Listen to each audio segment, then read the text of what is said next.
much. Stopped visiting. We loved each other. I know we did.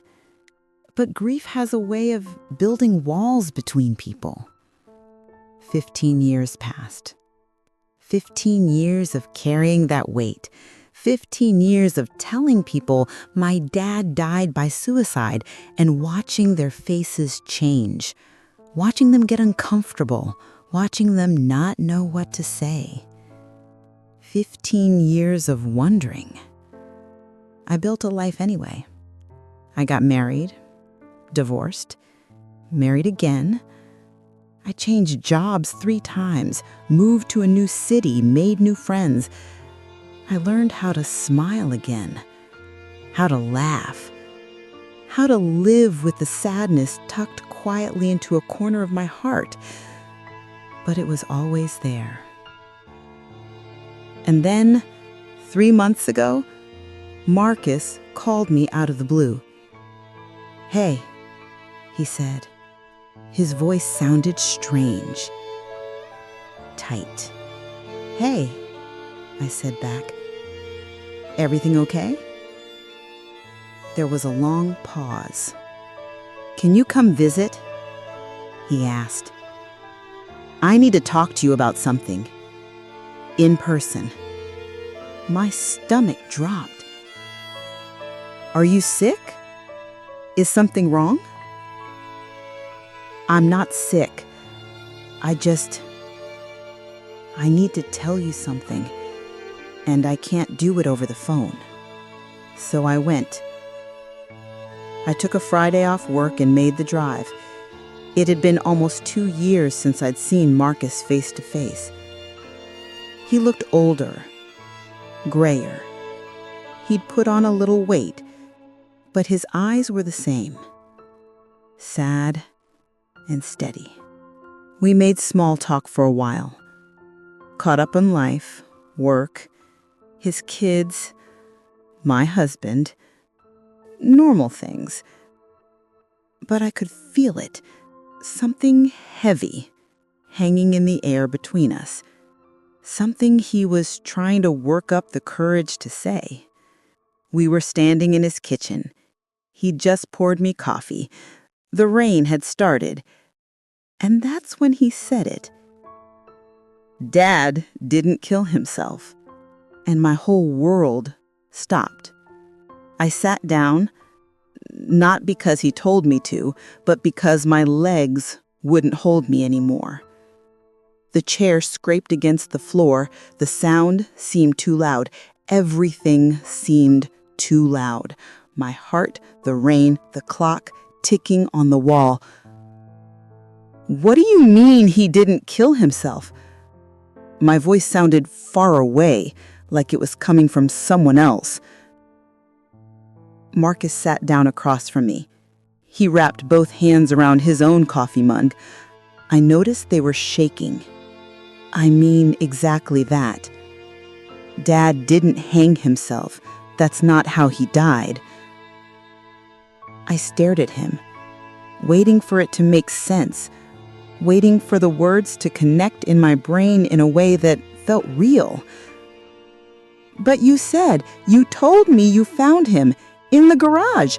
You said..." I know what I said.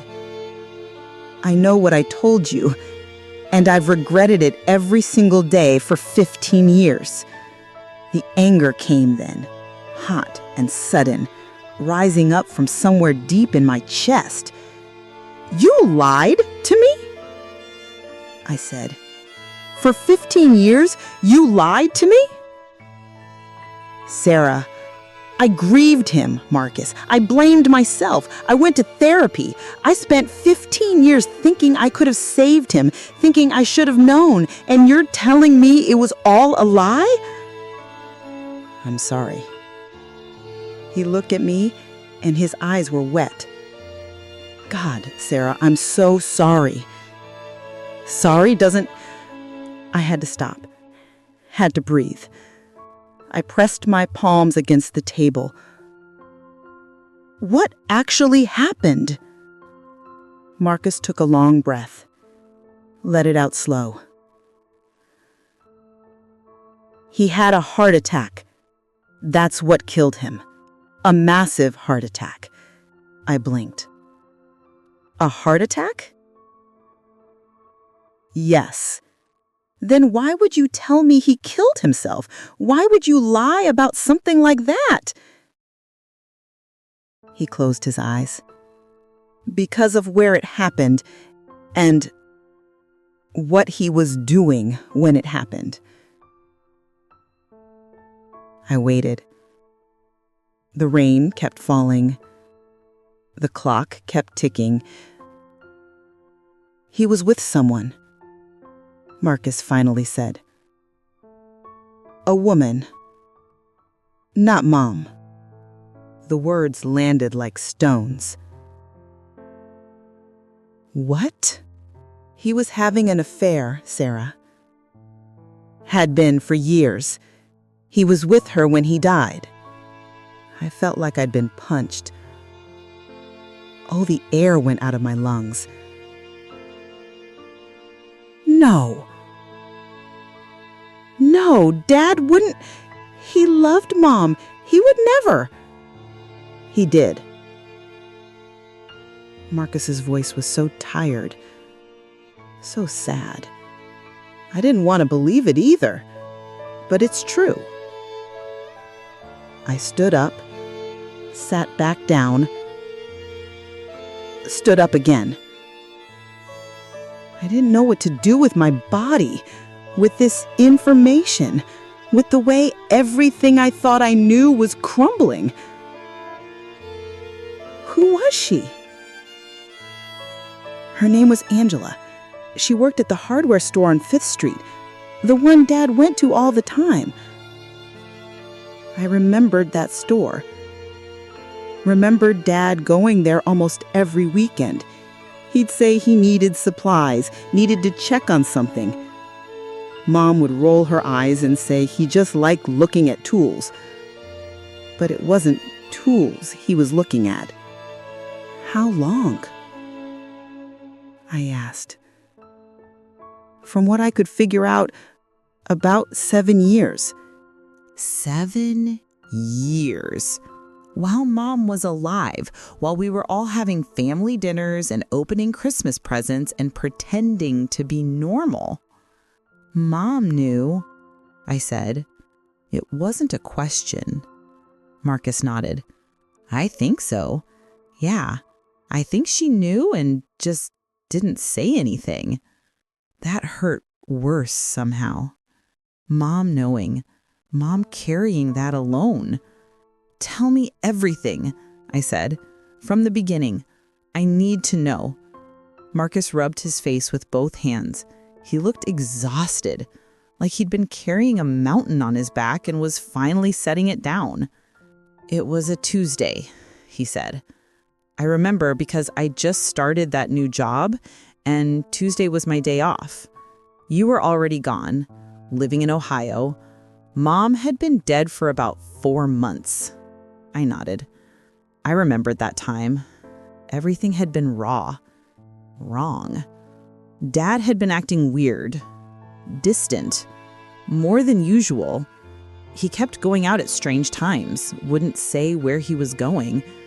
I figured he was just grieving, dealing with losing Mom in his own way. And you were living with him? Yeah. I'd moved back in after Mom got sick, to help. And I just stayed after. Someone needed to be there. He took a sip of coffee, made a face. It had gone cold. That Tuesday, he left the house around noon, said he had errands. I didn't think anything of it, but then hours went by. Dinner time came and went. It got dark. I tried calling his cell. Nothing. I could picture it. Marcus alone in that house, waiting, worried. Around 9 o'clock, someone knocked on the door. A woman I'd never seen before. She was maybe 50, blonde hair. She looked terrified. Angela, I said. Yeah. She told me her name was Angela and that she was a friend of Dad's. She said something had happened. that I needed to come with her. Did you know? Did you know then what she was to him? Marcus shook his head. Not yet. I was just scared. I followed her to her car, and she drove us across town to this little house I'd never been to. Blue shutters, garden full of roses. He paused, swallowed hard. She took me inside, and Dad was there, on the living room floor. He was gone. I could tell right away, but she said she had already called 911, that they were coming. What did she tell you? That they were having dinner, that he just clutched his chest and fell. She tried CPR, but she didn't really know how. She was panicking. By the time she thought to call for help, it was too late. I tried to imagine it. Dad dying in a stranger's house. Well, not a stranger to him, but a stranger to us. The paramedics came. The police too. They asked questions, took statements. Angela told them the truth, that they'd been seeing each other, that he came over regularly.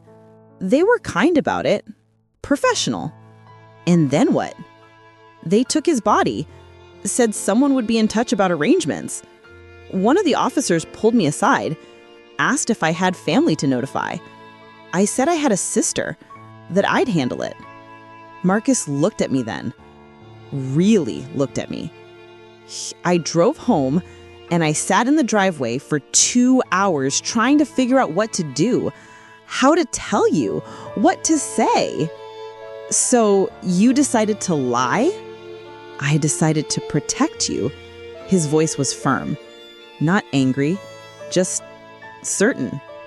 You were already destroyed over losing Mom. You were barely holding it together. How was I supposed to call you and say, hey, Dad died screwing around on Mom with some woman we never met? I flinched at the words. He wasn't screwing around, I said quietly. You said 7 years. That's not screwing around. That's, God, I don't know what that is. A whole other life. That's what it was. Angela told me later that he talked about leaving, starting over with her after Mom passed, but he couldn't do it.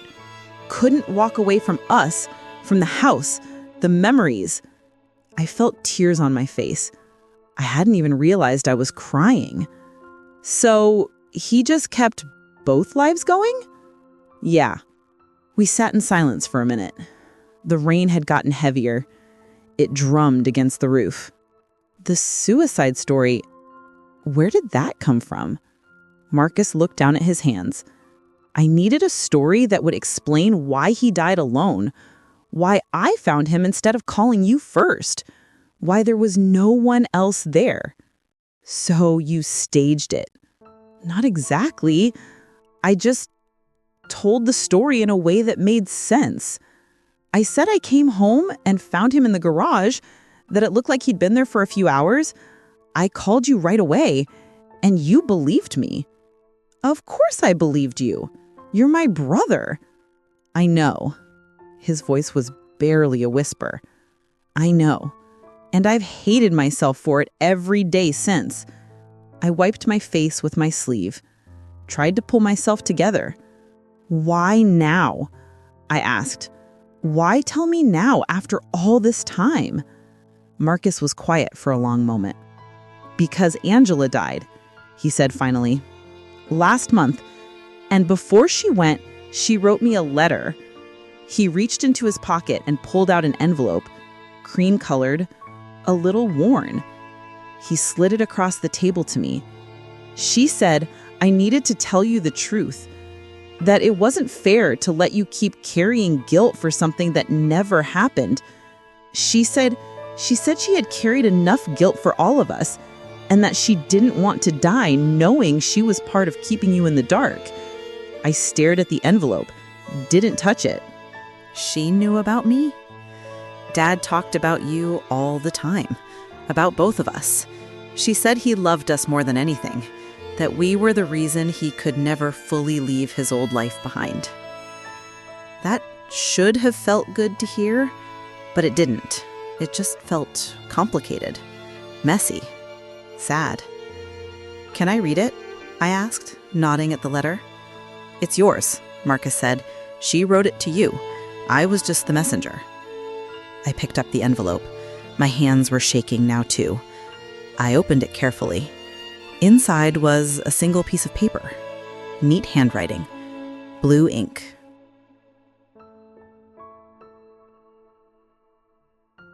"Dear Sarah, you don't know me, but I knew your father. I loved him, and I know he loved you very much. I'm writing this because I'm dying, and I don't want to take this secret with me. You deserve to know the truth about how your father died. And you deserve to stop blaming yourself for something you had no control over. David died in my home, in my arms.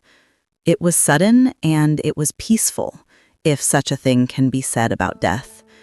He didn't suffer, and he didn't choose to leave you. I won't justify our relationship. I won't ask for your forgiveness or understanding. What we did was wrong in many ways. But I want you to know that your father was a good man, a conflicted man, a man who loved deeply and struggled with that love. He talked about you often, about how proud he was of you, how smart you were, how you got your mother's kindness and his stubbornness. He worried about you, wanted you to be happy. I'm sorry for the pain my existence has caused. I'm sorry your brother felt he had to lie to protect you. And I'm sorry you've spent 15 years carrying a burden that was never yours to carry. Your father didn't kill himself. He died of a broken heart in a way, but not the way you think. He died loving too many people and not knowing how to choose. I hope knowing the truth brings you some peace. With sincere regret, Angela. I read it twice, then a third time. The words blurred through my tears. She seemed like a good person, I said quietly. From this letter, she seemed kind. I think she was, Marcus said. I only met her that once, but she could have just disappeared, could have let us never know. Instead, she called me. She made sure Dad got home, got taken care of. She didn't have to do that. No, I agreed. She didn't.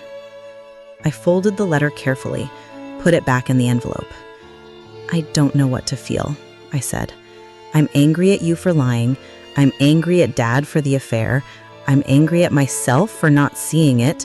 I'm angry at Mom for not telling us. I'm so angry, Marcus.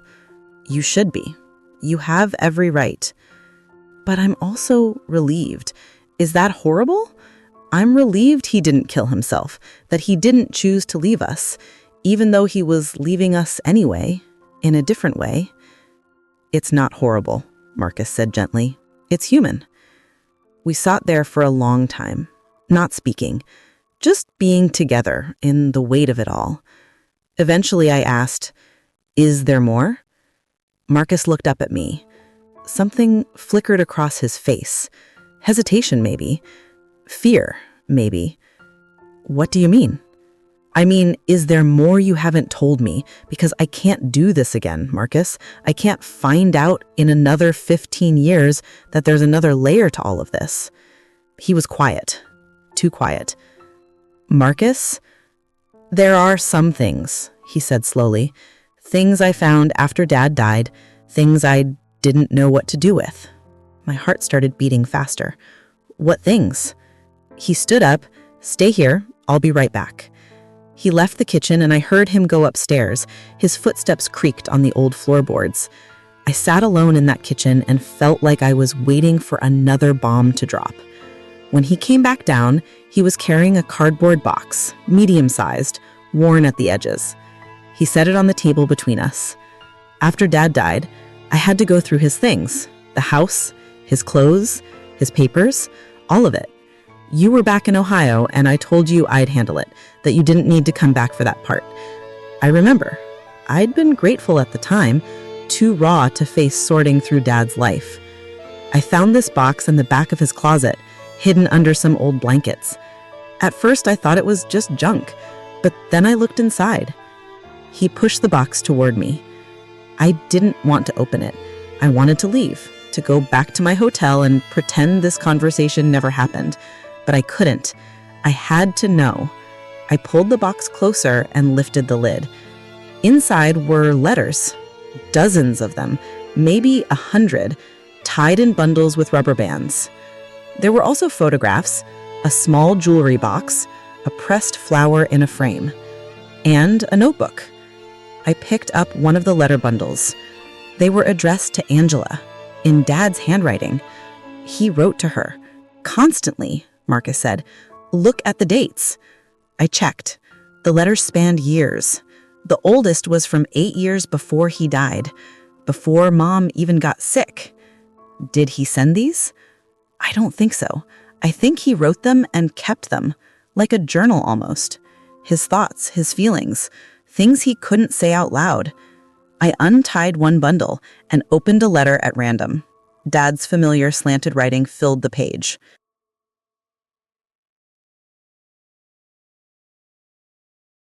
She knew about me? Dad talked about you all the time, about both of us. She said he loved us more than anything, that we were the reason he could never fully leave his old life behind. That should have felt good to hear, but it didn't. It just felt complicated, messy, sad. Can I read it? I asked, nodding at the letter. It's yours, Marcus said. She wrote it to you. I was just the messenger. I picked up the envelope. My hands were shaking now, too. I opened it carefully. Inside was a single piece of paper. Neat handwriting. Blue ink.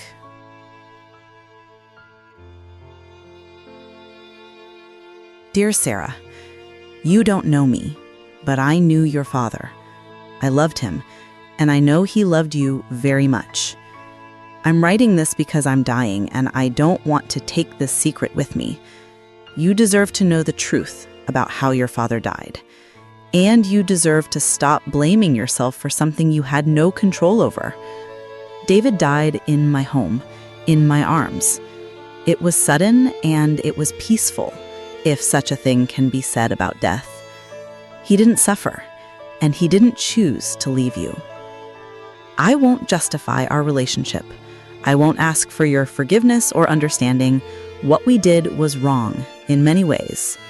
But I want you to know that your father was a good man, a conflicted man, a man who loved deeply and struggled with that love. He talked about you often, about how proud he was of you, how smart you were, how you got your mother's kindness and his stubbornness. He worried about you, wanted you to be happy. I'm sorry for the pain my existence has caused. I'm sorry your brother felt he had to lie to protect you. And I'm sorry you've spent 15 years carrying a burden that was never yours to carry. Your father didn't kill himself. He died of a broken heart in a way, but not the way you think. He died loving too many people and not knowing how to choose. I hope knowing the truth brings you some peace. With sincere regret, Angela. I read it twice, then a third time. The words blurred through my tears. She seemed like a good person, I said quietly. From this letter, she seemed kind. I think she was, Marcus said. I only met her that once, but she could have just disappeared, could have let us never know. Instead, she called me. She made sure Dad got home, got taken care of. She didn't have to do that. No, I agreed. She didn't. I folded the letter carefully, put it back in the envelope. I don't know what to feel, I said. I'm angry at you for lying. I'm angry at Dad for the affair. I'm angry at myself for not seeing it. I'm angry at Mom for not telling us. I'm so angry, Marcus. You should be. You have every right. But I'm also relieved. Is that horrible? I'm relieved he didn't kill himself, that he didn't choose to leave us, even though he was leaving us anyway, in a different way. It's not horrible, Marcus said gently. It's human. We sat there for a long time, not speaking, just being together in the weight of it all. Eventually I asked, "Is there more?" Marcus looked up at me. Something flickered across his face. Hesitation, maybe. Fear, maybe. "What do you mean?" "I mean, is there more you haven't told me? Because I can't do this again, Marcus. I can't find out in another 15 years that there's another layer to all of this." He was quiet. Too quiet. "Marcus, there are some things," he said slowly. "Things I found after Dad died. Things I didn't know what to do with." My heart started beating faster. "What things?" He stood up. "Stay here. I'll be right back." He left the kitchen and I heard him go upstairs. His footsteps creaked on the old floorboards. I sat alone in that kitchen and felt like I was waiting for another bomb to drop. When he came back down, he was carrying a cardboard box, medium-sized, worn at the edges. He set it on the table between us. After Dad died, I had to go through his things, the house, his clothes, his papers, all of it. You were back in Ohio, and I told you I'd handle it, that you didn't need to come back for that part. I remember. I'd been grateful at the time, too raw to face sorting through Dad's life. I found this box in the back of his closet, hidden under some old blankets. At first, I thought it was just junk, but then I looked inside. He pushed the box toward me. I didn't want to open it. I wanted to leave, to go back to my hotel and pretend this conversation never happened. But I couldn't. I had to know. I pulled the box closer and lifted the lid. Inside were letters, dozens of them, maybe 100, tied in bundles with rubber bands. There were also photographs, a small jewelry box, a pressed flower in a frame, and a notebook. I picked up one of the letter bundles. They were addressed to Angela, in Dad's handwriting. He wrote to her, constantly, Marcus said. "Look at the dates." I checked. The letters spanned years. The oldest was from 8 years before he died, before Mom even got sick. Did he send these? I don't think so. I think he wrote them and kept them, like a journal almost. His thoughts, his feelings, things he couldn't say out loud. I untied one bundle and opened a letter at random. Dad's familiar slanted writing filled the page. My dearest Angela, today Linda asked me why I've been so distracted lately. I told her it was work stress. She believed me. Or maybe she just chose to believe me. I'm not sure which is worse. I thought about you all through dinner, wondered what you were doing, if you were thinking of me too. This double life is killing me slowly, but I can't give you up. I can't give either of you up. I'm a coward.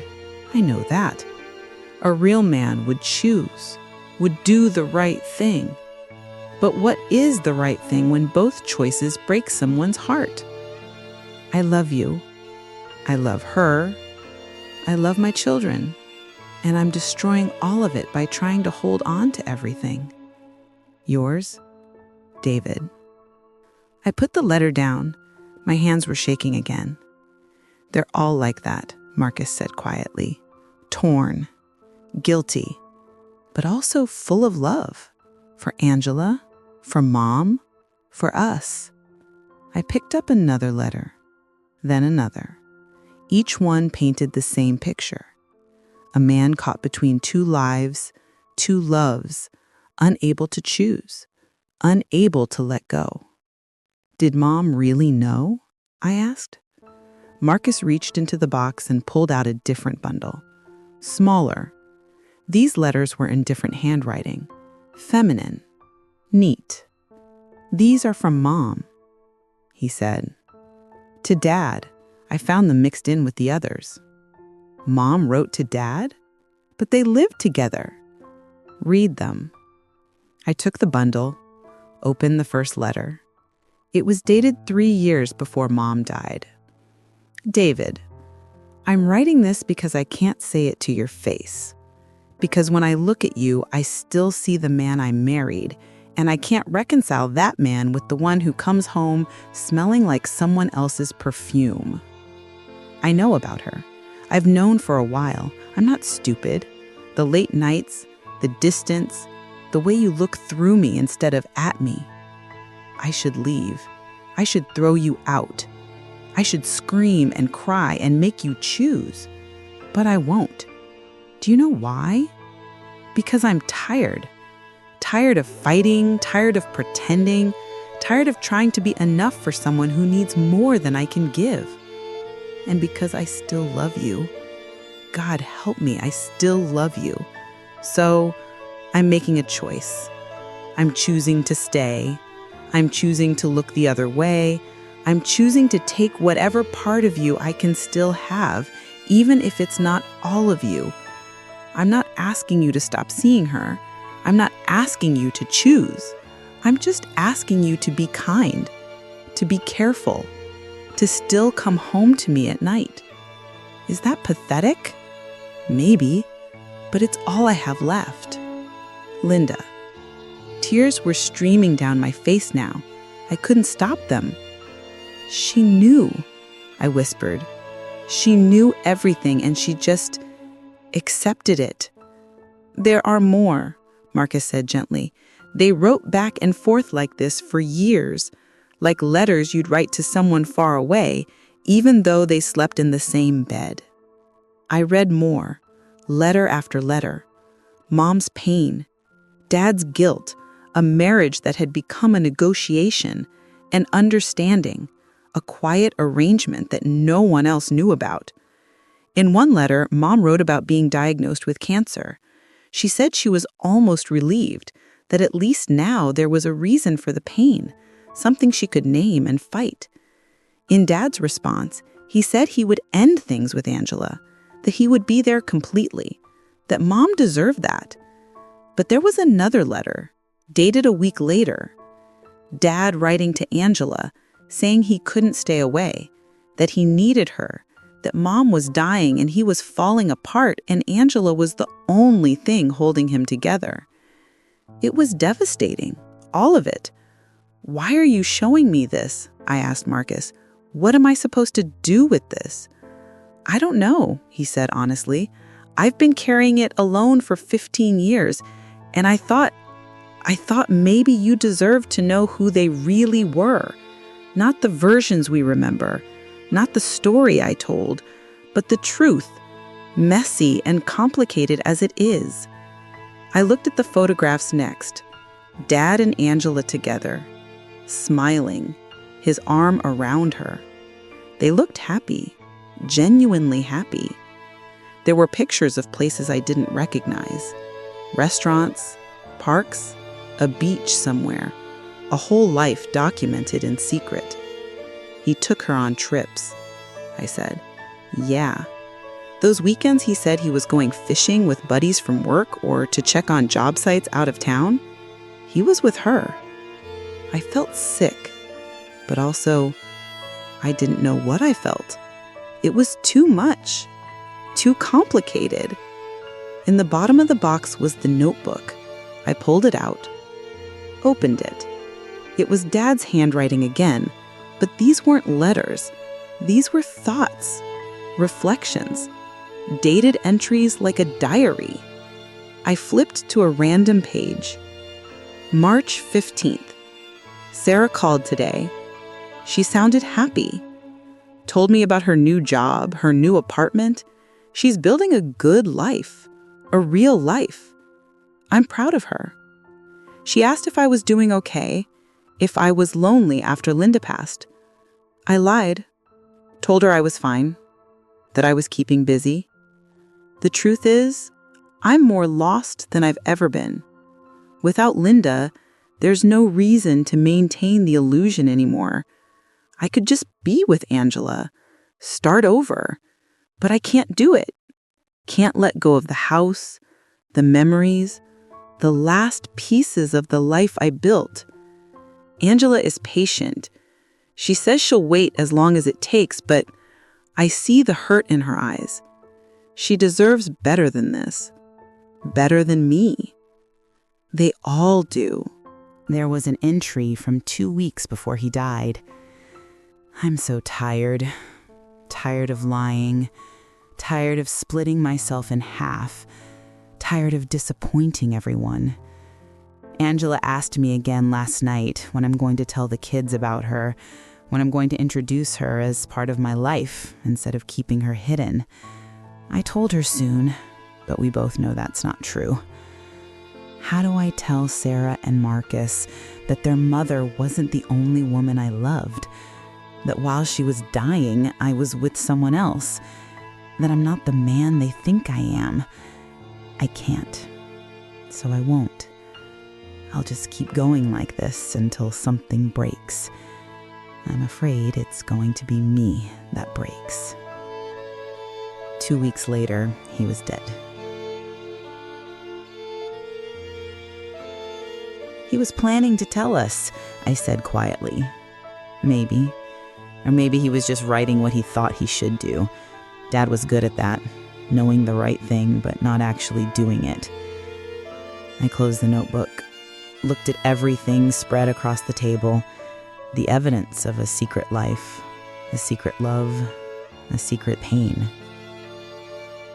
Did Angela know about all this? I asked. Did she know he was writing these letters? I don't think so. After she died, her daughter contacted me, said she was going through her mom's things and found some letters from Dad, real ones that he actually sent. She asked if I wanted them. Do you have them? Marcus nodded. He reached into the box one more time and pulled out a thin stack of envelopes. These were postmarked, actually mailed. I couldn't bring myself to read them at first, but eventually I did.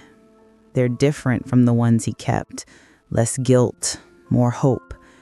Like when he was writing to actually send to her, he let himself be happier. I took one, read it. Angela, thank you for dinner last night. Thank you for listening. Thank you for not asking me to be anyone other than who I am.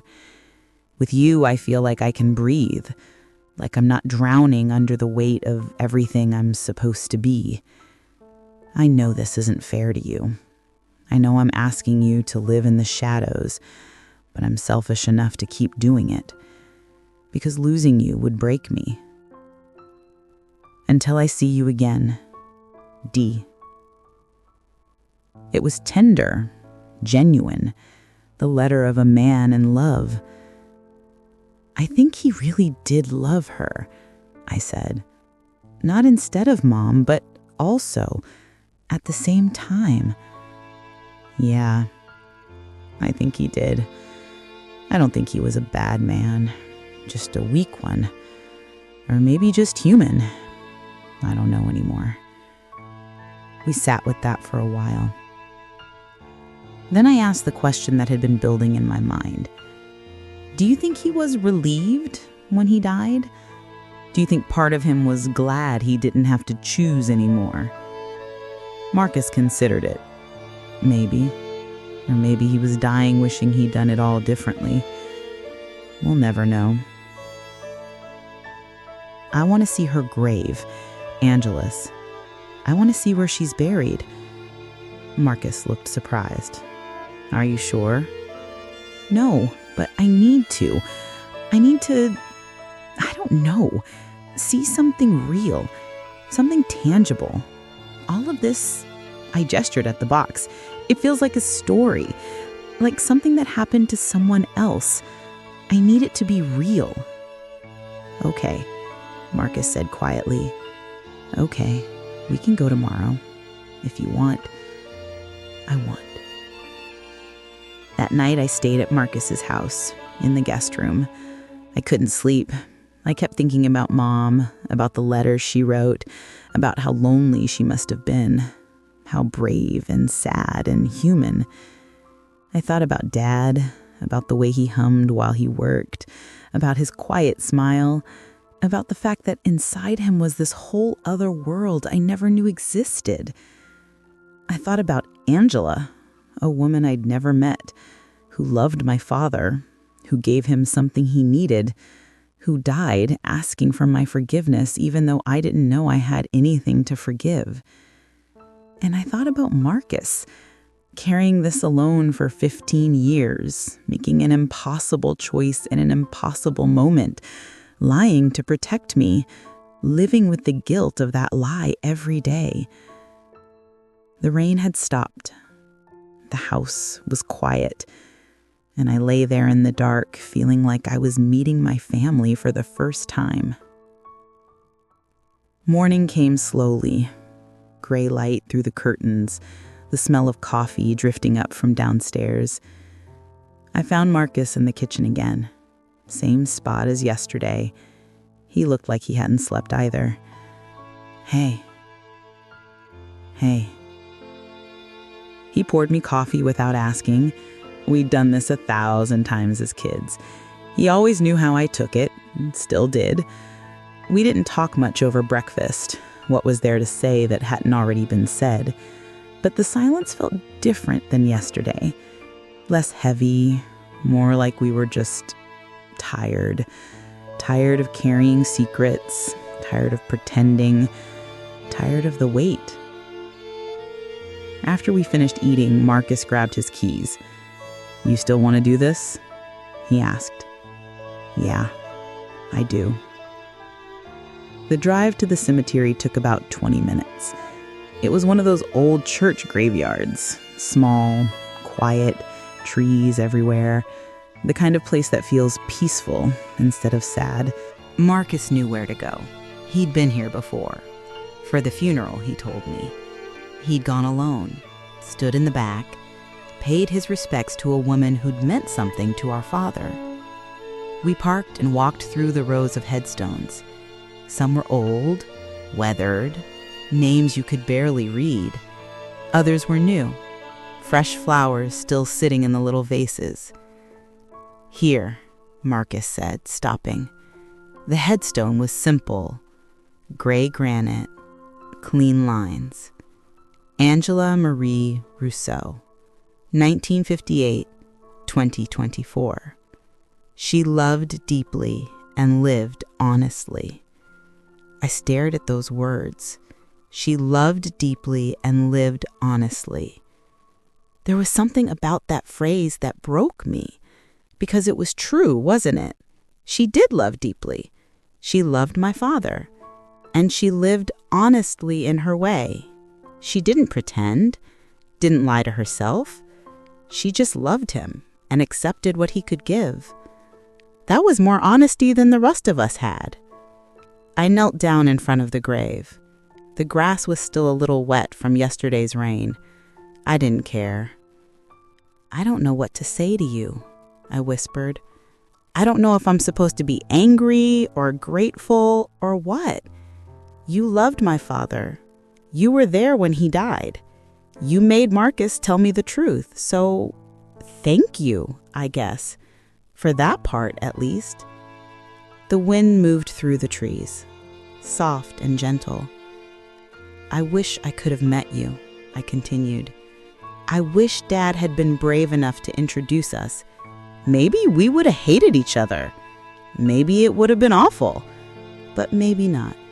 Maybe we could have understood each other, both of us loving the same complicated man." I felt Marcus's hand on my shoulder, steady, supportive. "I forgive you," I said quietly. "I don't know if you need that, if it matters now, but I do. I forgive you for loving him, for being part of our lives without us knowing, for whatever pain that caused. I forgive you." Saying it out loud made something loosen in my chest, something I hadn't even known was tight. I stood up, brushed off my knees. "Can we go to her house? The one where it happened?" He looked uncertain. "Are you sure that's a good idea?" "I need to see it. I need to know where he spent all that time, where he was happy." Marcus hesitated, then nodded. "Okay, yeah, we can do that." We drove across town to a neighborhood I'd never been to. Quiet streets, older homes, trees lining the sidewalks. Marcus pulled up in front of a small blue house, just like he'd described. Blue shutters, a garden in front that probably had been beautiful once but was a little overgrown now. His daughter put it up for sale last week, but no one's bought it yet. It's empty. We sat in the car for a minute, just looking at it. "Do you want to go in?" Marcus asked. "Can we?" "I still have the key. Her daughter gave it to me, said if there was anything of Dad's inside, I should take it before they cleared the place out." We got out of the car, walked up the path. Marcus unlocked the front door. The house was quiet, still. Most of the furniture was gone, but you could see the outlines where things used to be. Pictures on the walls had been taken down, leaving lighter squares on the paint. It smelled like lavender, faint but present. "She loved lavender," Marcus said, noticing me noticing. "Grew it in the garden, made sachets. The whole place used to smell like it." I walked through the living room. This was where Dad died. Right here. I tried to imagine it. Him clutching his chest, falling, Angela trying to save him. It felt surreal. In the kitchen, there was still a calendar on the wall, frozen in time at the month Angela died. She'd written appointments in neat handwriting. Doctor, book club, dinner with David. Dinner with David. Written right there, plain as day, part of her normal life. She was her normal, I said quietly. We were the secret to her, not the other way around. Marcus came to stand beside me. I never thought about it like that. She probably wanted to meet us too. Wanted to be part of holidays and birthdays. Wanted to call him honey in front of other people instead of hiding. We think of her as the other woman, but to her, maybe Mom was the other woman. The one who got the ring and the house and the kids. She just got him in pieces. That doesn't make it right, Marcus said gently. No, I agreed, but it makes it sad. For everyone. We walked upstairs. There were 2 bedrooms. One was clearly Angela's. The other looked like a guest room. Or maybe it had been for Dad. A place for him to keep clothes, to be comfortable. On the dresser in Angela's room, there was a framed photo that had been left behind. I picked it up. It was Dad, younger than I remembered him, smiling at the camera with an expression I'd never seen on his face before. Joy. Pure, uncomplicated joy. I've never seen him look like that, I whispered. Marcus looked at the photo. Yeah, me neither. Do you think he was happier with her than with us? Marcus was quiet for a long time. I think he was different with her. Not happier or sadder, just different. With us, he was Dad, the provider, the responsible one, the man who had to hold it all together. With her, maybe he got to just be David, just a man, flawed and complicated and free. I wish he could have been both, with all of us. I wish he didn't have to split himself apart like that. Me too.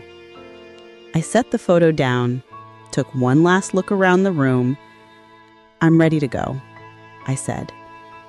We locked up the house, got back in the car. As we drove away, I looked back at it one more time. That blue house with the overgrown garden.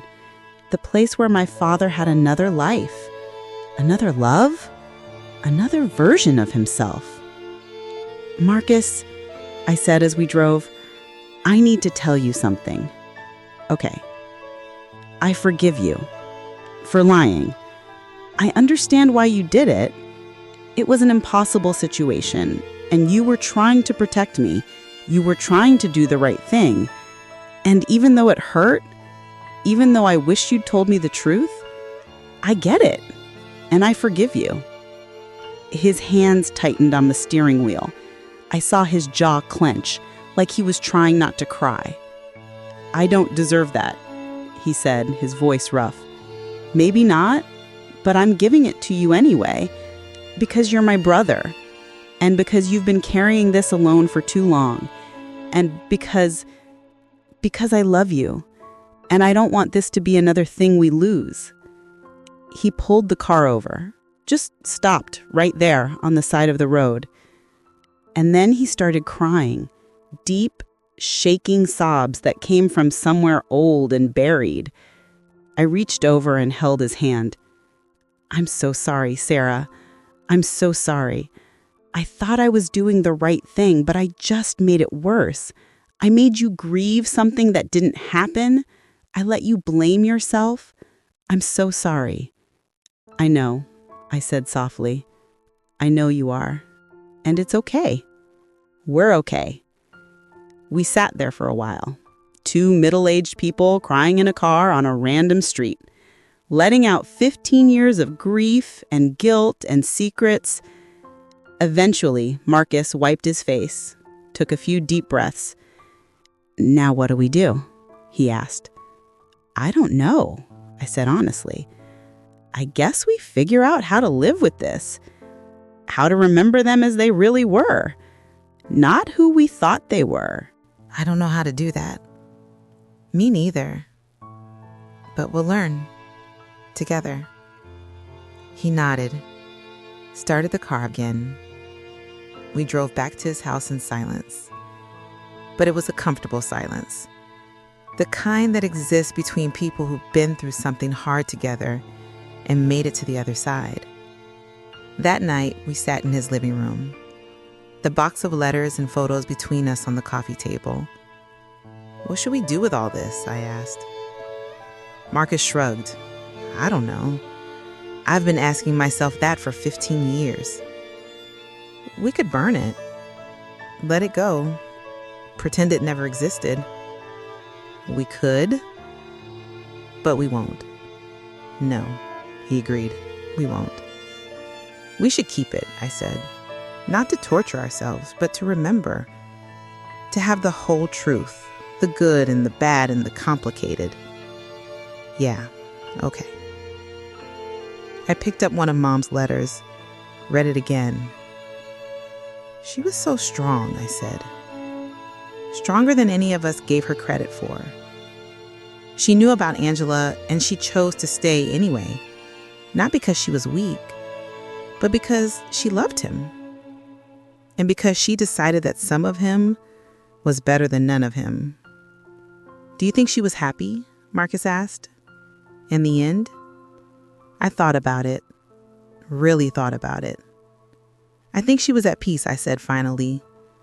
"I think she made her choice and lived with it.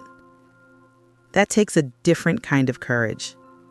Not the courage to leave, the courage to stay.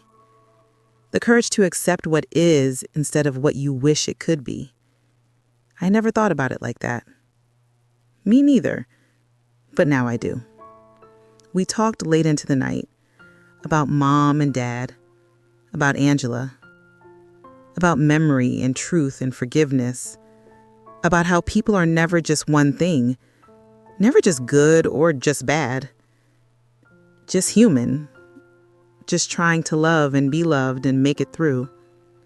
By the time I went to bed, something had shifted.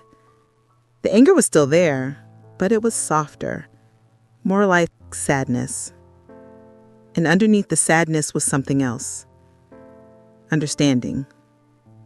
Not acceptance exactly, not yet, but understanding.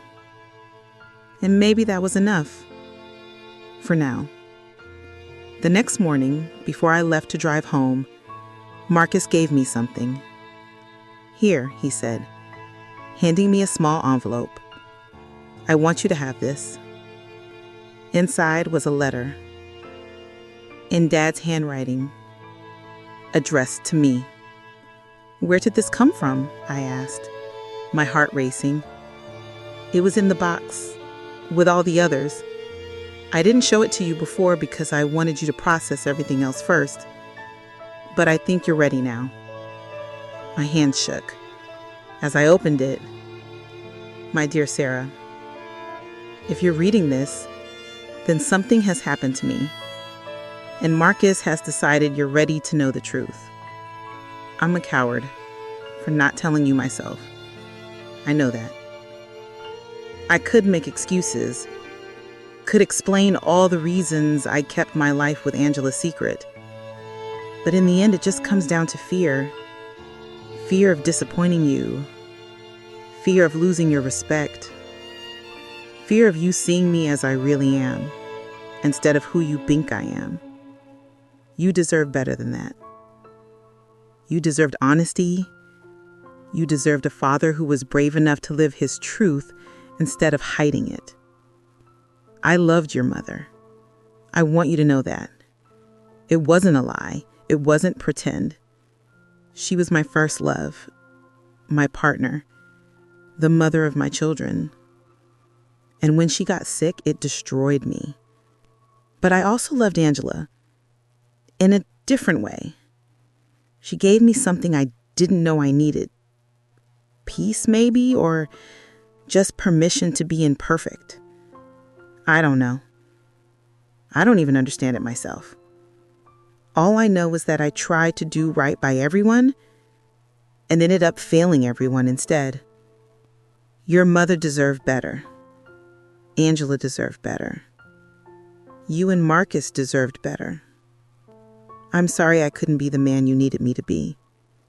But I want you to know that you specifically, Sarah, have been the brightest part of my life. Your kindness, your strength, your ability to love people even when they're difficult. You got that from your mother. Don't carry guilt for me. Don't spend your life wondering what you could have done differently. This was never your fault. It was never your responsibility to save me from myself. Live your life. Be happy. Love deeply. And forgive yourself for being human. We all are, in the end. I'm proud of you. I've always been proud of you. Love always. Dad. I read it 3 times. Tears streaming down my face. And then I folded it carefully and put it in my purse, right next to Angela's letter. 2 letters, 2 truths, 2 pieces of a puzzle I didn't know I was solving. Thank you, I said to Marcus, for giving this to me, for telling me everything, for trusting me with the truth. Thank you for not hating me. I could never hate you. We hugged. A real hug. The kind we used to give each other as kids before loss and secrets made us strangers. We should do this more often, I said. See each other. Talk, not wait for funerals or crises. Yeah, Marcus agreed. We should. And I knew we would, because the secrets were gone now. The walls were down. All that was left was us, 2 people who loved the same imperfect family, who carried the same complicated grief, who were learning to forgive. I drove home that afternoon with the box in my trunk, the letters, the photos, the evidence of a hidden life. But I also drove home with something else. Peace. Not complete peace, not yet. There were still questions, still moments of anger and sadness and confusion.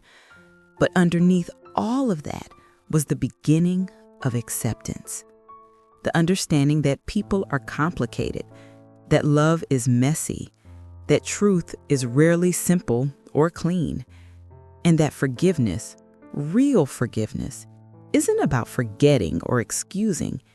It's about seeing clearly and choosing love anyway. It's been 3 months since Marcus told me the truth. 3 months of processing, of sitting with uncomfortable feelings, of learning to hold multiple truths at the same time. My father loved my mother, and he loved Angela. My mother knew about the affair, and she chose to stay. Marcus lied to me, and he did it out of love. Dad died of a heart attack, not suicide. All of it is true. All of it matters. I keep the letters in my bedroom closet now. Sometimes I read them. Not often, but when I do, I see my parents differently. Not as the simple story I carried for so long, but as real people, flawed, struggling, trying their best and failing sometimes, loving imperfectly but genuinely. I talked to my therapist about all of it. She helped me understand that grief isn't a straight line, that finding out new information doesn't erase the old grief, it just adds layers, complexity, depth. I grieved Dad twice, once for the suicide that never happened, and once for the man I thought I knew, but didn't, not really. And that's okay. I visited Angela's grave again last week, alone this time. I brought flowers, lavender actually. It seemed right. I told her about my life, about my husband, about the job I love and the garden I'm trying to grow. I told her that I wish things had been different, that Dad could have found a way to be whole instead of divided, that she could have been part of our family instead of hidden from it. But I also thanked her for loving him, for being there when he needed someone, for making sure we knew the truth in the end. Marcus and I talk every week now. Really talk, not just surface stuff. We're rebuilding the closeness we lost. It takes time. It takes intention, but we're doing it. Last month, he told me he's been seeing a therapist too, working through his own guilt, his own grief. He said carrying that secret for 15 years nearly broke him, that there were times he almost told me, times he picked up the phone or started an email and then couldn't do it. I told him I understood, and I meant it. We're planning to go through the rest of Dad's things together. The house sold years ago, but there are still boxes in Marcus's basement. Photos, tools, random pieces of a life lived. We're going to sort through it all. And this time, we'll do it honestly, without hiding, without pretending.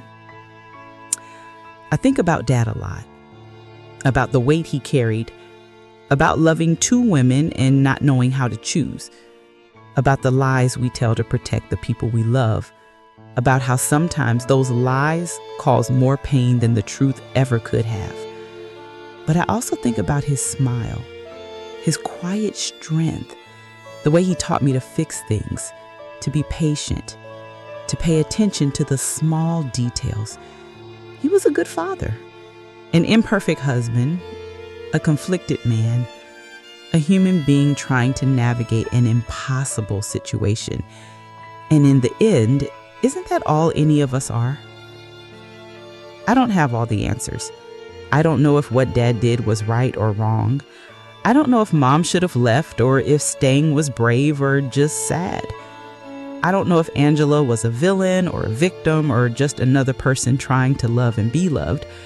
But what I do know is this: secrets have weight, and carrying them alone is a burden no one should have to bear.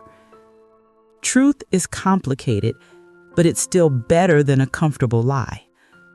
Forgiveness doesn't mean forgetting. It means choosing to move forward without the weight of bitterness. And love, real love, is messy and complicated, and sometimes it hurts like hell, but it's also the most human thing we do. I miss my dad, both versions of him, the one I knew and the one that I didn't. I miss my mom and her quiet strength. I even miss Angela in a strange way. Miss the possibility of knowing her, of understanding that part of Dad's life. But mostly I'm grateful. Grateful that Marcus finally trusted me with the truth. Grateful that I got to see my parents as real people instead of perfect memories. Grateful that I learned that forgiveness is possible even when it feels impossible. Life is complicated. People are complicated. Families are complicated. And that's okay. We don't have to have all the answers.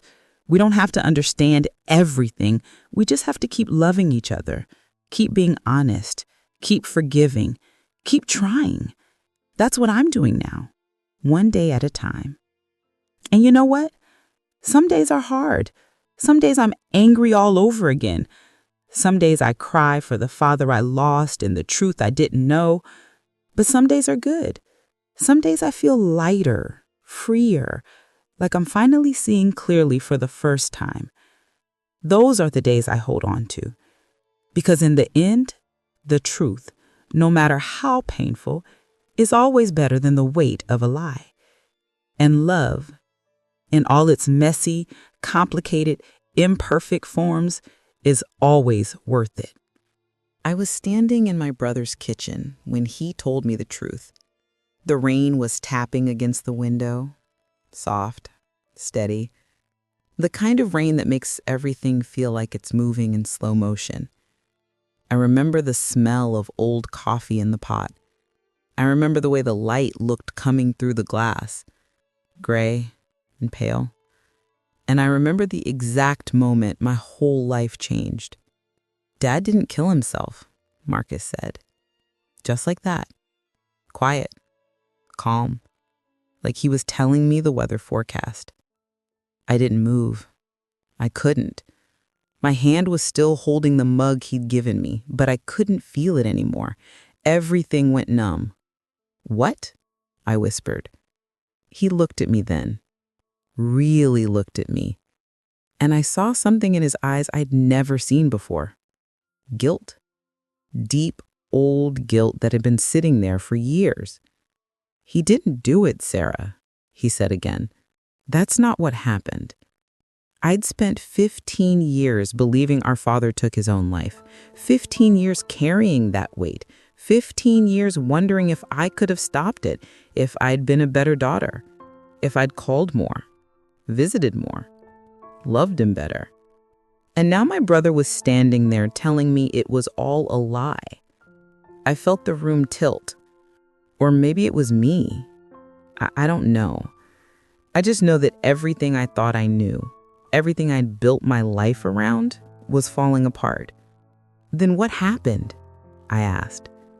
Marcus closed his eyes, took a breath, and when he opened them again, I saw tears.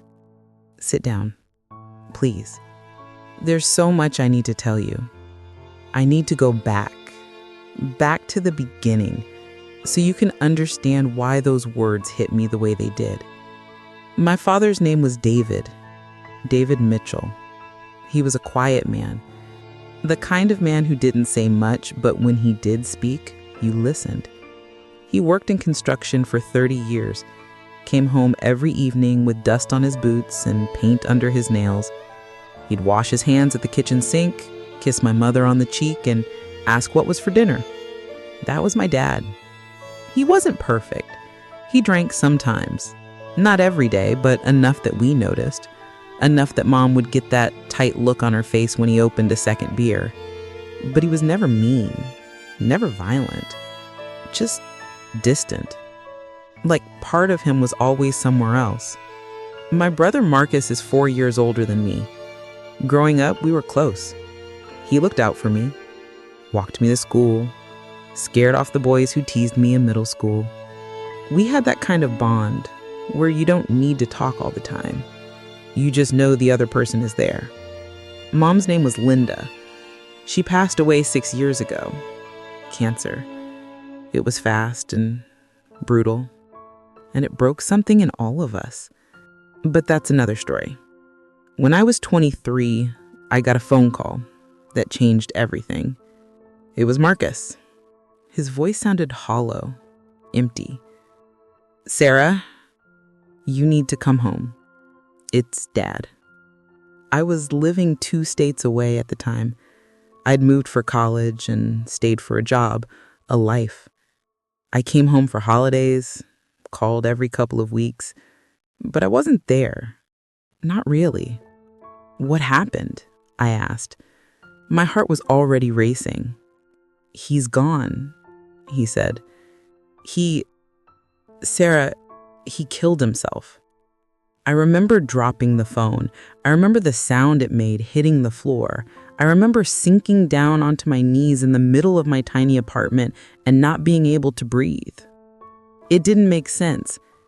Dad wasn't depressed, was he?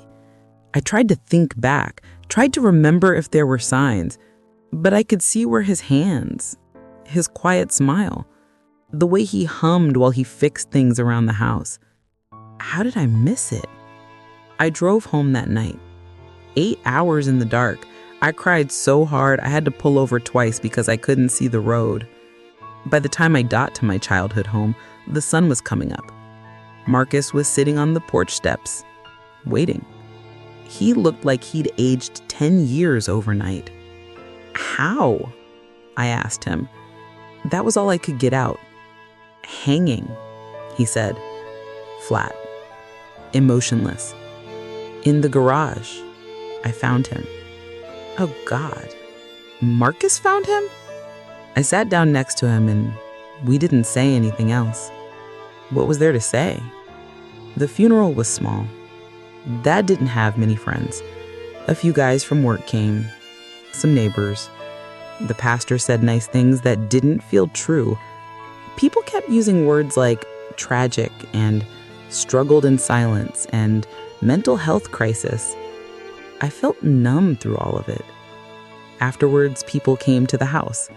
They brought casseroles and sympathy and questions I couldn't answer.